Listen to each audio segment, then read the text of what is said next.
The mid-90s were a special time for hip-hop in New York City. Come with me as I explore the period that helped hip-hop solidify its identity while giving us some of the most incredible music of all time.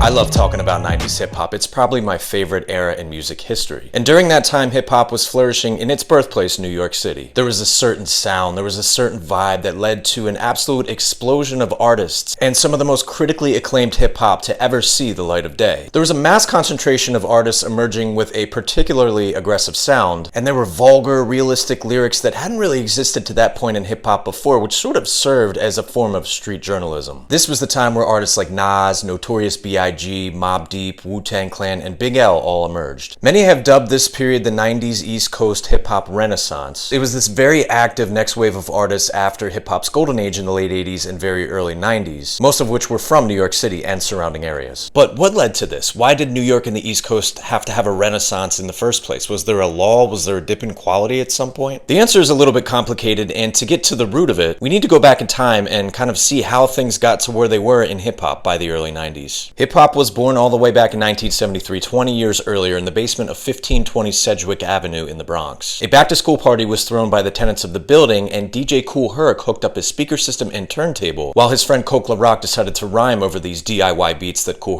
was putting together in that very basement. This is the first known appearance of the MC and DJ pairing, and as the 70s moved forward, this DIY musical approach started to appear at block parties throughout New York City. By the end of the decade, the style had been heavily refined and was starting to be recorded. Early artists such as the Sugar Hill Gang, Curtis Blow, and Grandmaster Flash and the Furious Five releasing hip-hop records between 1979 and 1982. As the mid-80s dawned, a new wave of louder, more aggressive hip-hop began to emerge. This was led by acts like Run DMC, Houdini, and LL Cool J. Notice how I mentioned these artists are coming in waves and movements. This is an important factor to understand as I explain how hip-hop evolved through the years. New factions of artists were taking what previous artists had done, and they were evolving this style as time went on. So after 1985, hip-hop got decidedly more hardcore after that initial Run DMC wave, with acts like Public Enemy, Eric B. and Rakim, the Beastie Boys, and Boogie Down Productions emerging in the mid-80s. Now keep in mind, to this point in 1986 or 1987, hip-hop was primarily coming out of New York City, but it was also emerging in cities like Los Angeles, Philadelphia, Oakland, and Houston by the end of the decade. But New York was about to become the epicenter of what would be known as hip-hop's golden age, which is a period that began in the mid-80s, peaked in the late 80s, and faded away in the early 90s. Artists like Big Daddy Kane, Public Enemy, De La Soul, EPMD, Eric B. and Rakim, the Beastie Boys, MC Lyte, Ultramagnetic MCs, and many others dominated this time in hip-hop and essentially defined New York hip-hop's golden age. And like I said, by the end of the decade, you had artists in other cities starting to emerge with new regional scenes, as hip-hop was very regional at that point. You had NWA and Ice-T in Los Angeles, you had the Ghetto Boys in Houston, Too Short in Oakland, and all these artists were starting to thrive on a national level, kind of taking some of the attention away from New York City. So while New York was thriving in the late 80s, it was especially Los Angeles where things really started to emerge. Albums such as NWA's Straight Outta Compton, Eazy-E's Easy Does It, the DOC's No One Can Do It Better, and Ice-T's Power were leading the way on the West Coast. And that's not even taking into account the fact that Too Short and his cohorts up in Oakland and the Bay Area were starting to emerge as well. But stay with me now. For this particular instance, we're going to focus on Los Angeles hip-hop and how that was really growing at the end of the 80s and early 90s. So while LA was starting to emerge, New York was starting to cool off by 1990. There was still great hip-hop coming out at that time, but the volume that we saw in 1987, 88, and 89 was starting to drop. So yes, there were still many seminal artists releasing important albums and important music in the early 90s in New York, but there was a shift starting to happen. The West Coast was really emerging, and this work that had been done at the end of the 80s was starting to pay off for artists like Dr. Dre, Above the Law, the entire NWA collective, although it was missing a key member by this time. And much of what was emerging at this time was known as the G-Funk sound, which took Parliament Funkadelic records and sampled them heavily. And this sound emerged on early 90s West Coast classics such as Above the Law's Livin' Like Hustlers, NWA's second album, and eventually Dr. Dre's 1992 debut, The Chronic. And you'll notice something in common if you know your West Coast hip-hop. All of those albums were produced by Dr. Dre, who was the originator of the G-Funk sound. And at the same time that Dr. Dre was experimenting with these new sounds, you had Ice Cube embarking on a solo career after leaving NWA in 1989. And while Ice Cube didn't really utilize the G-Funk style nearly as much, although he had a lot of funky samples on his early records, he was doing a great job of representing the West Coast and was one of the most furious MCs of the early 90s from any regional scene. So by about 1991 and 1992, for the first time in nearly 20 years, the focus of hip-hop was now no longer on its epicenter. But as I said, despite this, there is still a ton of classic records coming out of New York and off the East Coast in the early 90s. If you could call that early 90s period in New York a bit of a lull, it's because we didn't quite have the same volume of artists that exploded in 1988 and 1989, as there were a ton of new artists coming out, making their debuts, and kind of giving the world new sounds that hadn't been heard before. By 1990, 1991, some of these new sounds were starting to get a little bit stale, and therefore East Coast hip-hop started to take a little bit of a backseat to this polished, fresh G-funk sound that was coming off the West Coast. So while boundaries weren't being pushed as much from New York, we still, as I said, had a ton of quality albums coming out of New York in 1990, 1991, 1992. During that time, we saw the emergence of A Tribe Called Quest, who put out two excellent albums, especially their 1991 record, The Low End Theory. We also saw the continuation of a great career from De La Soul, who put out their sophomore record in 1991. And you had the emergence of artists like Pete Rock and CL Smooth, the whole DITC collective from the Bronx, Organized Confusion, Gangstar, and so many more. So again, while 1990 to 1992 were not bad years at all for New York City hip-hop, the main point I'm trying to make here is that for the first time in hip-hop's history, with hip-hop being born and bred in New York City, the focus was not on New York's regional scene. It was on LA, and there was a new wave of budding artists from New York that sort of resented that sentiment and took it personally. So a lot of future rappers that were in their formative years listening to golden age hip-hop explode in the mid to late 80s kind of noticed what was happening and were ready to take this back, but needed to come out with a new original sound, something that hadn't been done before. They needed a response to that polished, warm G-funk which was dominating the hip-hop charts by 1992. Starting in about 1992, you could start to hear a different aggressive demeanor coming from certain East Coast artists. You kind of started to hear it on the debut albums of new artists such as Das EFX and Redman, but there were even golden age stalwarts like Eric B. and Rakim who released an album in 1992 that was decidedly more hardcore, which kind of confused fans from what I understand. There was this new dusty, guttural edge to the beats that emerged as production technologies increased, and despite a sampling setback in the early 90s that changed the landscape of hip-hop, producers were able to chop samples in new different ways with this emerging technology, and at the same time the sound was becoming more menacing, loud, and abrasive as rappers were starting to literally shout at you in some cases. That hadn't really been done before. On top of this, a lot of the lyrical content became more vulgar, violent, and was more of a report of what was happening on the streets of New York. The early 90s in New York City were a very dangerous time. So by the time we reached 1993 and Dr. Dre's The Chronic and Snoop Dogg's Doggy Style were absolutely tearing up the hip-hop charts, the sound and the shift of New York hip-hop to this raw, abrasive, aggressive, dusty style was already well underway. This was punctuated by two albums that came out on the very same day in March 1993, Onyx's Back the Fuck Up and LL Cool J's 14 Shots to the Dome. Now, LL Cool J was always more of an aggressive, hardcore rapper when compared to the competition throughout the 80s, but on 14 Shots to the Dome, he sounded particularly dark. In fact, he sounded the most hardcore, the most pissed off, and he was talking about criminal themes more than he ever had in his career. On some of the tracks, he told grisly tales of street life, which again, was not normal for LL. So his work was more of an example of somebody from the golden age turning angrier and sort of adapting to this new sound, while Onyx's Back the Fuck Up was from a brand new, fresh, young group coming out of the south side of Jamaica, Queens. They were discovered by Run DMC's Jam Master Jay just a few years earlier, and the two sides worked together to create this angry, maniacal, just wild, in-your-face sound with the MCs literally shouting at you. It also did have a bit of a tongue-in-cheek humorous twist. I don't think they were super serious on this album, but it's the sound, it's the aesthetic, all the way down to the album's cover that showed that this was different than hip-hop that had come out of New York to that point. Back the Fuck Up is not always considered one of those marquee albums to come out of the East Coast's resurgence, but it was one of the first records to demonstrate these dark, booming, jazzy beats with these in-your-face MCs screaming and shouting. There was still a ton of braggadocio on this album, but there was also a lot of street-level tales, and this braggadocio would be swapped out for a lot of street-level journalism as 1993 wore on. This kind of mixture of bragging and telling tales of the street life also appeared on the 1993 debut of Newark, New Jersey's Lords of the Underground, who dropped their debut Here Come the Lords in September of 1993. The beats and the lyrics and the style were similar to Onyx, though they were actually a bit more laid back in their delivery, even if they rapped loud and fast and got in your face. A lot of their subject material was a bit more on the conscious side, and we would see this come into some of these marquee albums in New York's resurgence. So as late 1993 approached, this stylistic shift became more and more evident. But it wasn't until October that the first album that really truly turned the tides and signified the arrival of the Renaissance was released. Brooklyn's Black Moon hit the scene with their debut Enter the Stage on October 19th, 1993, and took some of those components that we heard both production-wise and lyric-wise from Das EFX, Redman, Lords of the Underground, and others, and took them to the next level. The production team, the Beat Miners, was responsible for the the beats on Enter the Stage, and they gave MCs Buckshot and 5-Foot Accelerator these crazy, guttural, booming, jazzy bass lines that scrambled speakers and pushed the limits of low frequencies. Buckshot, who handled most of the lyrical duties, gave us some of the most shockingly dark subject matter that had been recorded to that point. He told absolutely gruesome tales of life on the streets in Brooklyn, which was one of the more dangerous parts of New York City at the time, particularly the neighborhood that Black Moon came from. Hip-hop to that point hadn't seen much of a shock value lyrical approach, but Buckshot and Black Moon really did push those boundaries with the arrival of Enter the Stage, and it was really at this point that the arrival of New York City's hip-hop renaissance was official. So while Enter the Stage was the first marquee album released chronologically in New York City's renaissance, in my opinion, this style didn't just appear overnight. It had been worked on, it had been refined, it had been in the cards for over a year at this point. Case in point, there was a 9-man crew from Staten Island who had recorded a single by the name of Protect Your Neck sometime in late 1992 that had been making its way around New York City airwaves and around the streets. Protect Your Neck is one of the earliest examples of the Renaissance sound. Now, while that wasn't a huge single outside of New York in 92 and 93, it would become a cultural institution pretty quickly. In November 1993, just 3 weeks after Enter the Stage was released, Wu-Tang Clan dropped their debut album, Enter the Wu-Tang 36 Chambers. Much like Black Moon, Wu-Tang's debut featured beats that tested speakers across the land, courtesy of producer and de facto leader, the RZA. One of the main differences between Wu-Tang and Black Moon is that Wu-Tang had 9 different MCs, 9 different personalities showing up on the mic. And aside from solo tracks like GZA on Clan in the Front and Method Man on Method Man, just about every song off of Enter the Wu-Tang features a portmanteau of all these styles just mashed together. And while there was a lot of bragging and boasting on this album and references to kung fu films, there were also cautionary street tales on songs like Tears and hardcore abstract rhymes elsewhere. So all of a sudden, in about 18 months, East Coast hip-hop had this shocking new direction. It seemed to be on a mission, and it was represented by a crop of mostly new artists that were representing this brand new style and refining it as they went. And while Black Moon and especially Wu-Tang Clan were the highest profile examples of new artists adapting to this sound, you did have a lot of excellent records from new artists and Golden Age vets alike. After years with Boogie Down Productions, KRS-One embarked on a solo career in 1993 and came out that year with his decidedly hardcore return of the boom bap.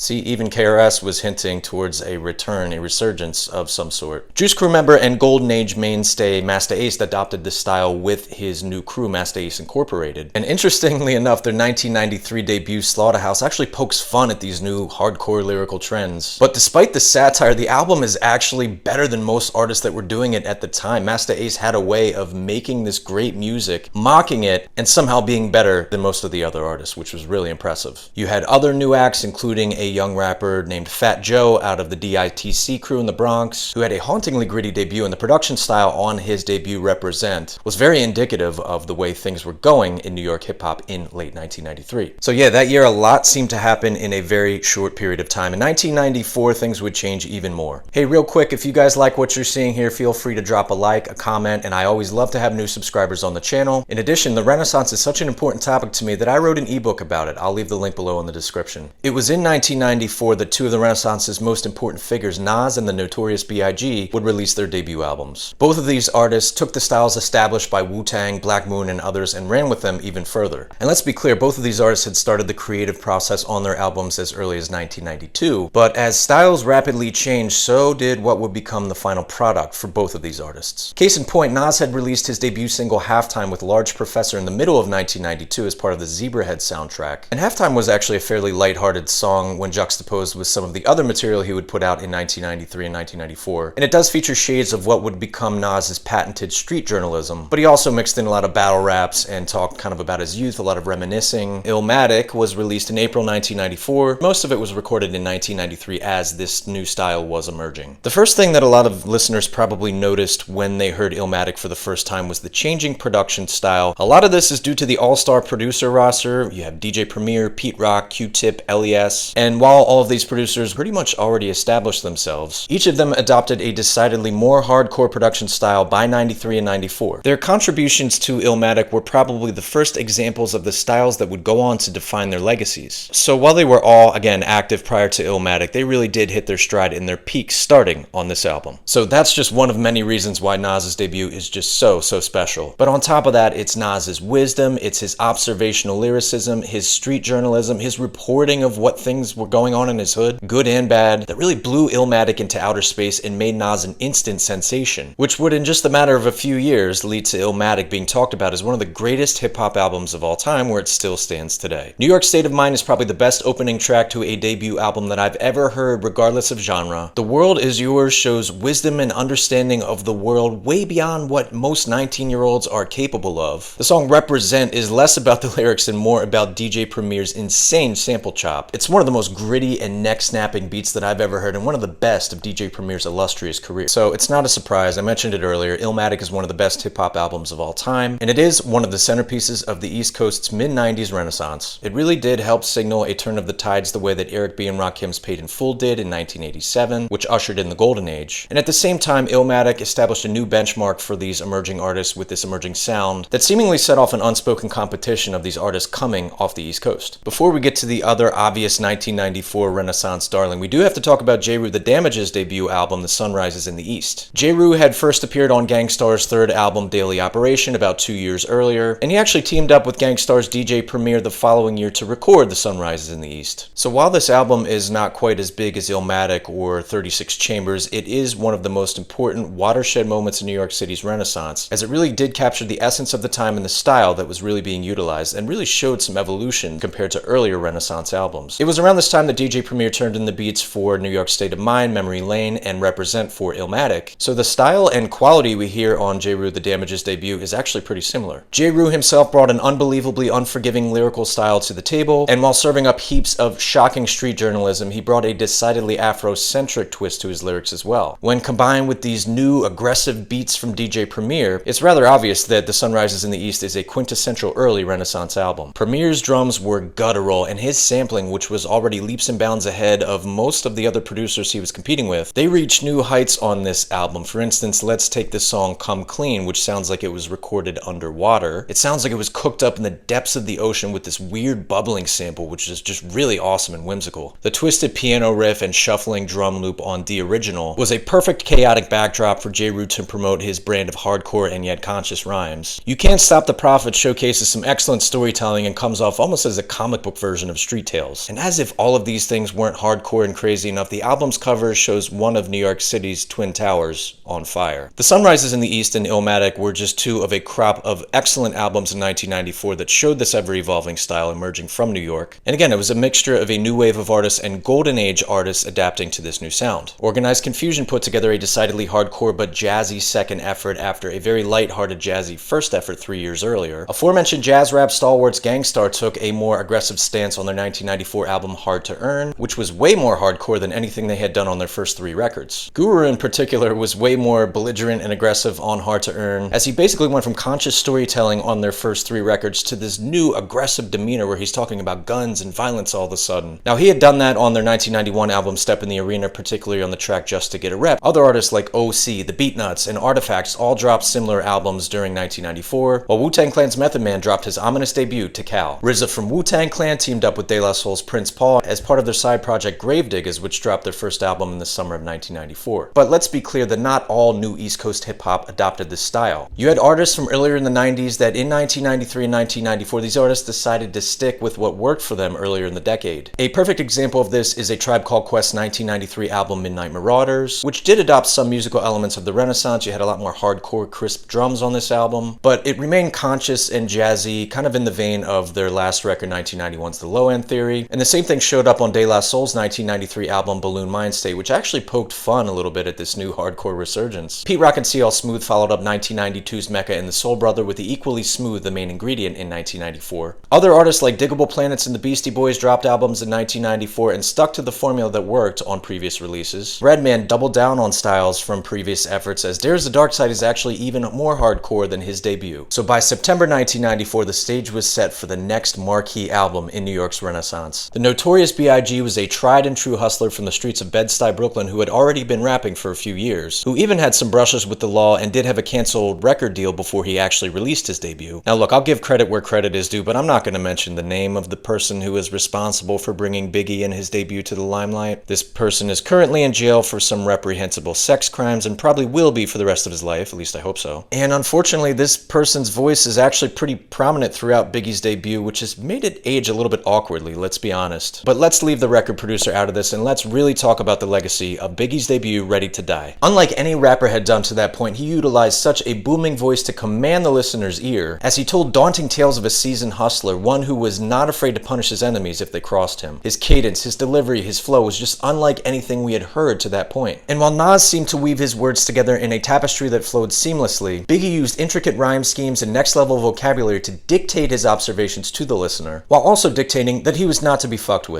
He also does find a way to celebrate the newfound fame and success he had achieved as a rapper after years of hustling and struggling. And on this album, he gives us some of the best mainstream-facing hip-hop that the era had to offer, including Big Papa and Juicy. But for me, the most memorable moments of Ready to Die are when Biggie is at his most ruthless. The first 5 tracks of this album following the intro are the greatest example of this, as the album gets off to a breakneck start with Things Done Change, Gimme the Loot, Machine Gun Funk, Warning, and the title track. These 5 tracks absolutely defiled speakers and headphones with some of the most impressive beats and lyrics at that time. The mid-album cut The What actually features Method Man during a time where Biggie and Wu-Tang had some static. Everyday Struggle and Friend of Mine show just how eloquent of a storyteller Biggie could be, but the album ends on this grisly, dark note. On the final track, Suicidal Thoughts, Biggie gets on the phone with the aforementioned reprehensible producer and says he's had enough of this life. He tells him how he just can't take it anymore before unaliving himself live on the phone, which is the album's ending. While the Renaissance at this point goes way beyond Enter the Stage, Enter the Wu-Tang 36 Chambers, Illmatic, The Sun Rises in the East, and Ready to Die, it's these 5 albums that helped lead the way in 1993 and 1994. And by the end of the first half of the 90s, this sound wasn't so new anymore, as the style was being utilized on a large chunk of hip-hop releases coming out of New York and other East Coast cities. The guttural beats, the aggressive and sometimes unforgiving and intricate rhyme schemes were no longer really the new sound. And as is always the case in hip-hop and other forms of music, things don't ever stay the same. They always change. In part 2, we'll explore the directions that Renaissance hip-hop began to branch off into. How long would the Renaissance last before it was over? In the meantime, how would it evolve? Why would it ultimately end? Tune into part 2 to find out.